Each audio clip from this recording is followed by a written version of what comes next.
Ray Anderson is the athletic director of ASU, and he joins us for Newsmakers Week 2018. We told you, if you're an ASU fan, 9 o'clock is your hour. Herm Edwards yesterday.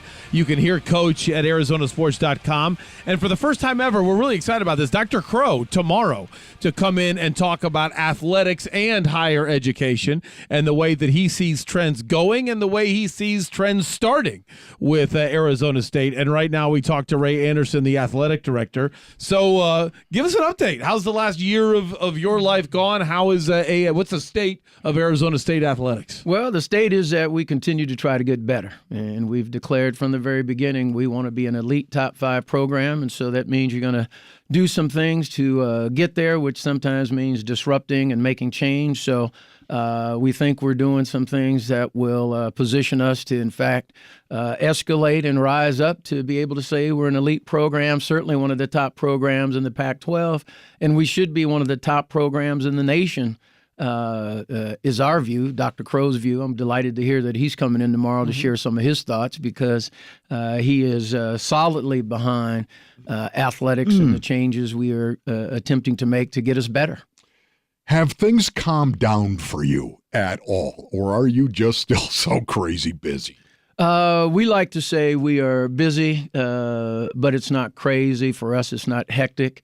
It's kind of the pace and tempo that we have declared makes sense for our culture and what we're trying to do. So we've got 26 varsity sports, which means we are all over the place in terms of following our student athletes and our coaches and our programs, our senior administrators, our marketing folks, our compliance folks, our sponsorship folks, our counselors, our academic folks. We are constantly on the move because we got 26 teams, 600 plus student athletes, and they deserve our care and attention. So it's busy, absolutely, but it's right in line with our culture and our DNA. So we have no complaints, any of us, certainly not myself and my wife, Buffy.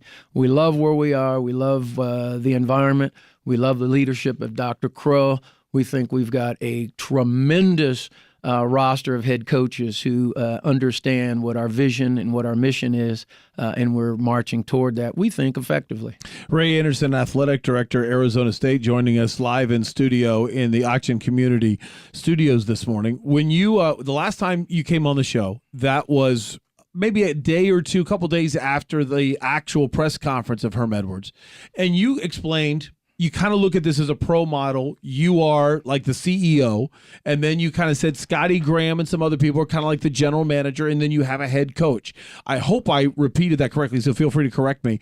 How did sessions number 1 and 2 of the new recruiting year with the early signing date and the second signing date, how did it go with that role model, and what kind of things did you learn from it in year 1 of it?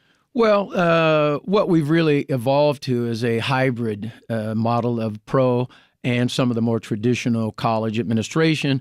But very frankly, the emphasis we wanted was to have more people involved in the really important aspects of running a football department, where you had more accountability across a wide array of experienced folks who could lift the burden from the head coach to try to do it all and try to think he was responsible for doing it all. And one of the first things we really knew what was important is that we had to have deeper accountability for things like recruiting.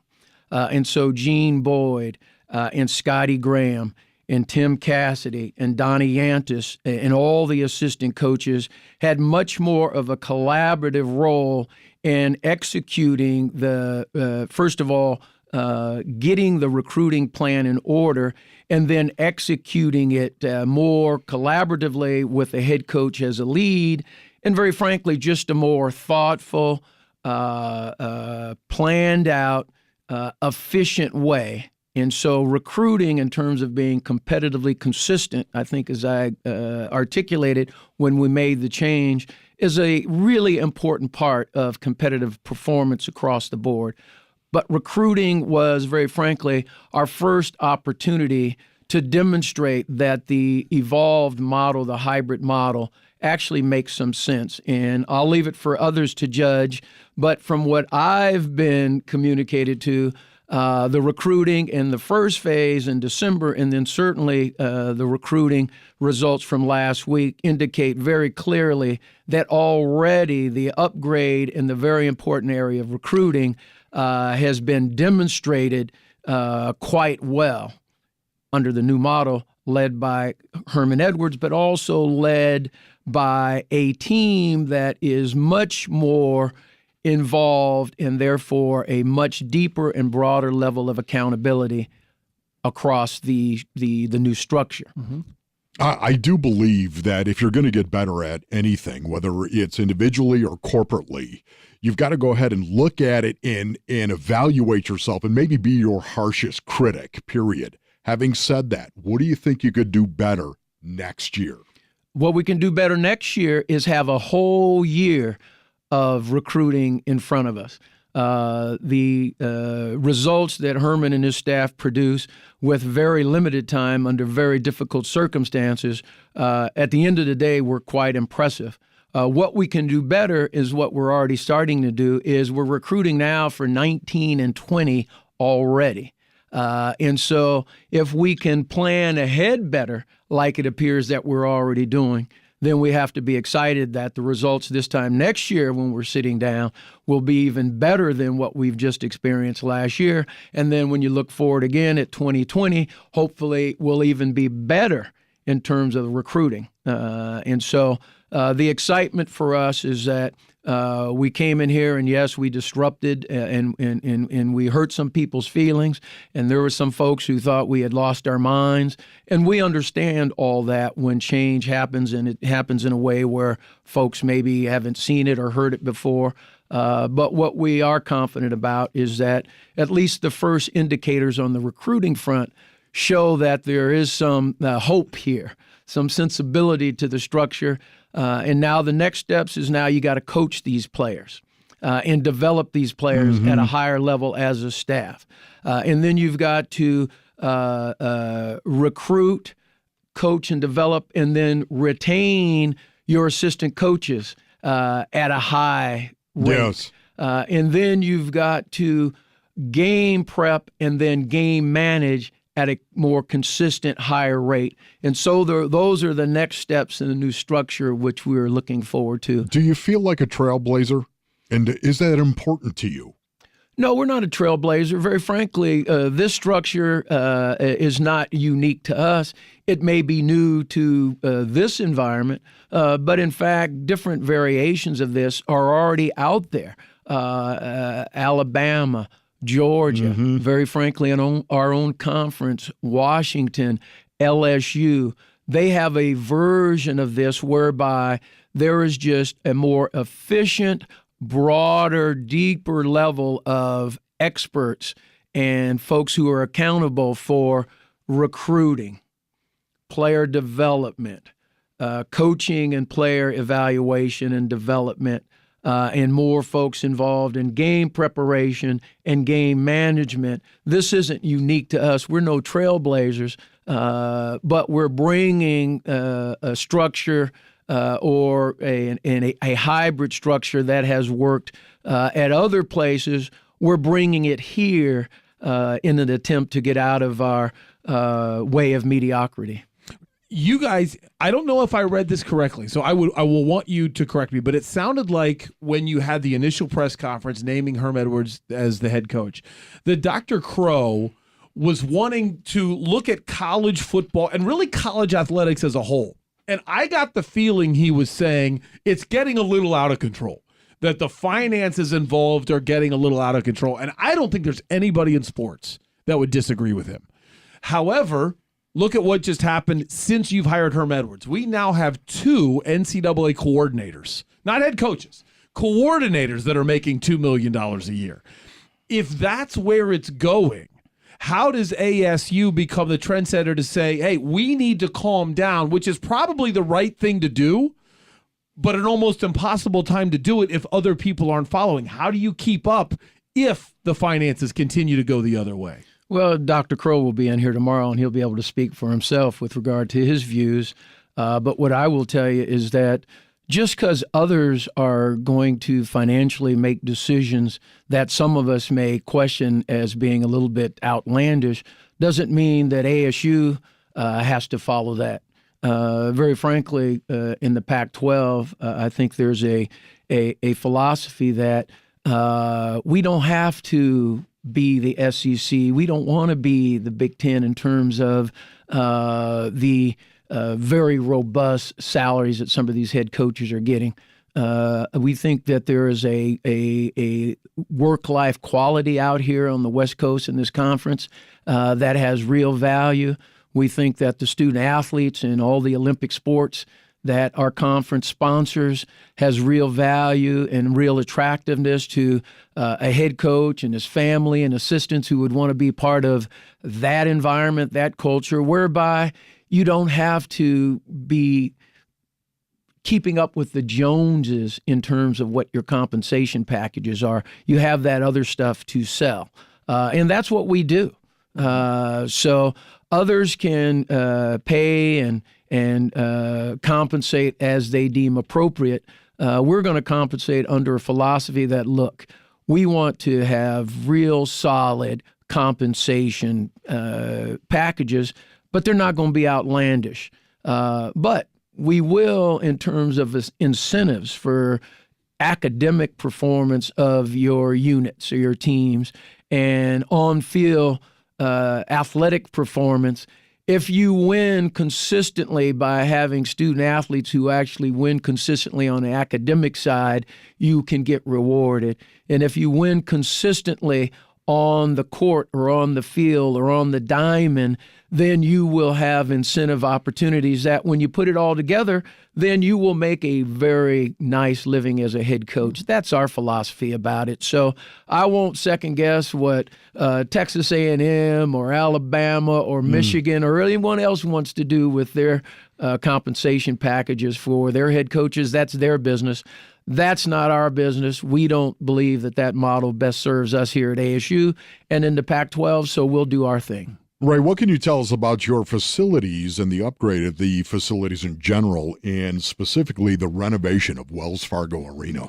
What we can tell you is that the phase 3 of our football stadium is going well. The reinvented Sun Devil 365 venue is underway. When we kick off in September, we're going to have a facility, as we had contemplated, that will make us all proud. With regard to the renovation of Wells Fargo Arena, long overdue, very frankly. We haven't had a significant upgrade there since 1974.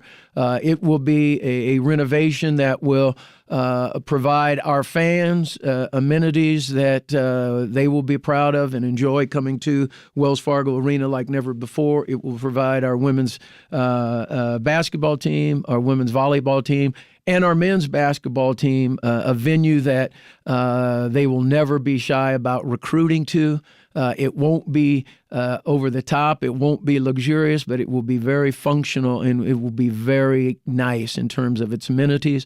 And then the multi-purpose arena that we're hoping to build simultaneously will be the home for hockey, women's gymnastics, wrestling. It will also be a venue, say 4,000 to 5,000 seat venue, where there will be a number of other student events, public events, shows, concerts in a on-campus, more intimate setting than we have currently.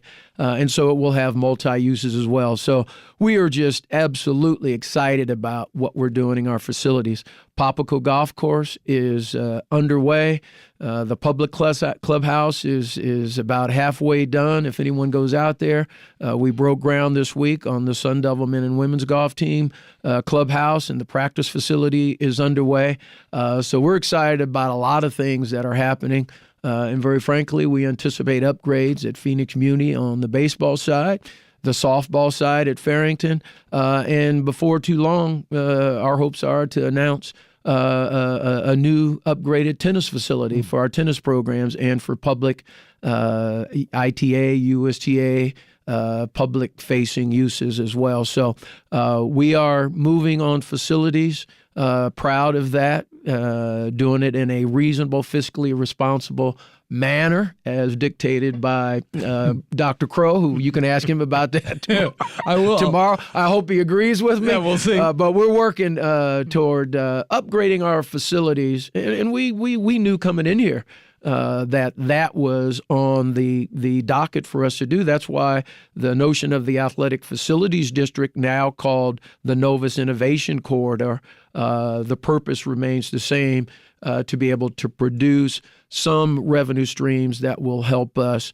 upgrade our athletic facilities, very necessary here, and in a lot of cases long overdue. So we're very pleased with how we're moving, Doug and Wolf. I assume you do not have the schedule of the Doug and Wolf Show memorized, but every Wednesday at 9:30, it's Bobby Hurley time. So he's coming up very, very shortly. So I have a limited time to ask these two questions, but I'm dying to know, number one, it sounds like Bobby Hurley really wants to be the Arizona State head coach going forward, not the stepping stone to be the Duke head coach or going somewhere else. So tell me about, why did you sign him to that long-term extension, and how locked is that contract? And then we have one more question where you just talk straight to ASU fans. Yeah. Well, there's no question that Bobby Hurley is the right fit for this culture. He's got passion. He's got a desire to essentially put his own stamp on a program, build his own house, make his own legacy. And so I believe he and his wife, Leslie, really love this community. They love this university. They love the leadership of Dr. Crow. Hopefully, they are convinced that under my leadership, with us operating together, there is a real strong way forward in terms of what we collectively want to accomplish. I think he knows that this fan base has embraced him very wholeheartedly. I think he sees that this is a place where it could be Bobby's house, not taking over somebody else's house who has built a house at Duke or wherever. He's got a chance to build his own house here. What we look for is passion and culture fit. And it was very clear that in terms of what we continue to talk about, competitive consistency in recruiting and coaching and developing, Bobby showed those things instantly, even though the first 2 years in the one-loss column, it didn't reflect. But it was very clear that he was doing the things in terms of recruiting and setting the culture and the expectations for the program, whereby you knew he was the long-term best fit for ASU. And so we're delighted we were able to get that done. What do you want Arizona State fans to know about Arizona State?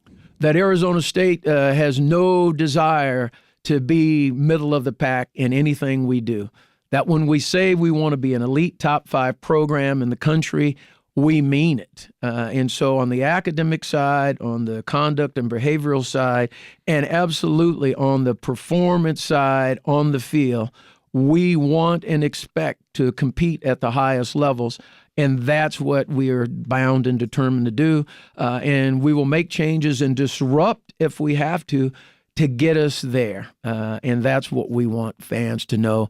We don't make change just because. We make it because we believe it will make us better. Our student athletes deserve that. Our coaches deserve that. And we believe our fans and people who really love ASU deserve that. So we're going to stay the course and hope folks will essentially get on the train and support us. Can't thank you enough for coming down here, Ray. Appreciate you. Our pleasure. Always. Thank you, guys. 98.7 FM, Arizona's sports station.